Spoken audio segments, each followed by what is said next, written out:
Berikut ini isi sebuah ungkapan tentang negeri yang dianugerahi Tuhan sumber daya alam yang sangat luar biasa. Satu, kita booming minyak di tahun 70-an. Pada saat itu, ternyata rakyat dan negara nggak dapat apa-apa. Malah anehnya, Pertamina hampir bangkrut. Pertanyaan berikutnya, kemana duitnya? Berikutnya adalah di tahun 80-an, kita booming kayu. Yang kemudian hutan Sumatera dan Kalimantan dibabat habis, dijual oleh oligarki rakus.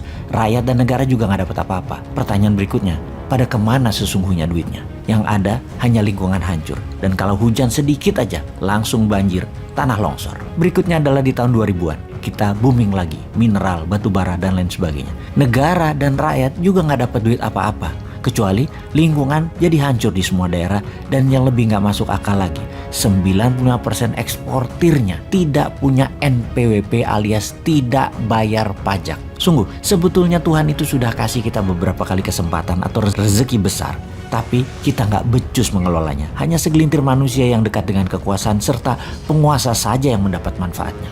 Fakta data yang lain lagi kita jelaskan. Dari tahun 2000 hingga sekarang tahun 2022, GDP per kapita naik 250%, yaitu kontribusi zaman Pak SBY itu naiknya 215%. Dia beruntung karena harga komoditi naik pada saat itu. Sebelum zaman Pak SBY adalah zaman Ibu Mega, naik 25%-an. Dan zaman sekarang dalam 7 tahun baru naik 10%-an, alias dalam 7 tahun, setahunnya hanya naik 1,5% saja. Sungguh, dalam 7 tahun terakhir ini juga, hutang menumpuk menjadi 6.600 triliun atau naik hampir 4.600 triliun dari hutang negara sebelumnya di tahun 2014. Belum lagi ditambah hampir 2.000 triliunan hutang BUMN yang baru. Maka bisa dikatakan 3 kali kesempatan ditambah kelolaan negara dalam 20 tahun terakhir. Terbukti manajemen kelolaan negaranya juga tidak bisa membuat rakyat sejahtera dan bisa membuat negara Indonesia ini menjadi negara berdaulat yang utuh. Secara ekonomi hampir tidak ada kenaikan berarti. Hanya 10% dalam 10 tahun dipotong inflasi akumulasi 7 tahun. Ya minus lah negara Indonesia ini. Semua ini karena apa? Karena sistem bernegaranya kah? Karena sistem politiknya kah? Atau individu pemimpinnya? Atau orang-orang di sekelilingnya yang tidak mampu? Banyak memang sudah dilakukan. Infrastruktur benar dibangun.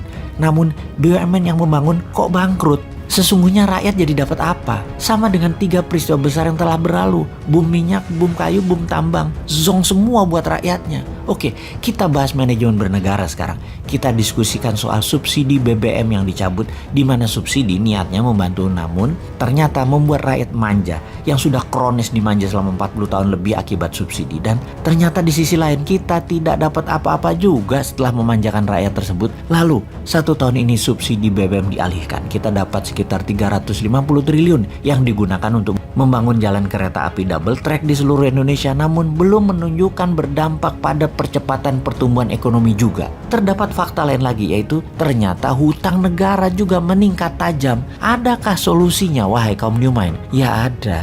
Begini melihat masalah dan peluangnya. Kekuatan bangsa Indonesia salah satunya adalah kekuatan alam mineralnya. Baik yang ada di atas permukaan tanah yang kategorinya food atau rempah atau spice, juga yang ada di dalam tanah yang disebut mineral. Oleh karena itu kaum New Mind mempunyai roadmap. Di awalnya berupa inisiatif. Namanya Spice and Metal Roads Initiative. Spice Road akan membuat Indonesia menjadi food country pengendali pangan dunia, dan Mineral Road akan membuat Indonesia menjadi pengendali mineral jadi 99,9% fine metal atas seluruh mineral yang ada di tabel periodik dalam kategori noble metal, PGM atau precious group metal, dan juga metal tanah jarang. Spice Road ada lahan di permukaan tanah dan ada yang di laut. Kita bicara laut dulu. Kita akan berantas illegal fishing. Kapal-kapal nelayan asing terutama Tiongkok akan ditenggelamkan dengan cara keras. Seperti zaman Bu Susi dulu yang ternyata membuat gak nyaman banyak pejabat pro Tiongkok. Dan Bu Susi keluar dari kabinet karena mengganggu income pejabat pro Tiongkok. Kita akan hajar lebih sadis dari Bu Susi ke depannya. Kalau perlu Bu Susi lagi pelaksanaannya dan ditambah power lebih besar lagi dia. Apa yang terjadi kemudian? Pasti industri perikanan cold storage di Filipina, Malaysia, Thailand, Vietnam, dan RRC atau Tiongkok bakal kosong alias tutup. Orang mereka nyolongnya dari Indonesia. Lalu dengan dibuatkan kapal nelayan serta dimodali dengan kapal berbunga 0%, akan ada 500.000 kapal motor baru nelayan yang membuat 30 juta masyarakat laut yang hidupnya bergantung dari hasil laut, pendapatannya bakal naik 3 kali lipat dari saat ini. Jadi berani nggak ambil peluang tersebut?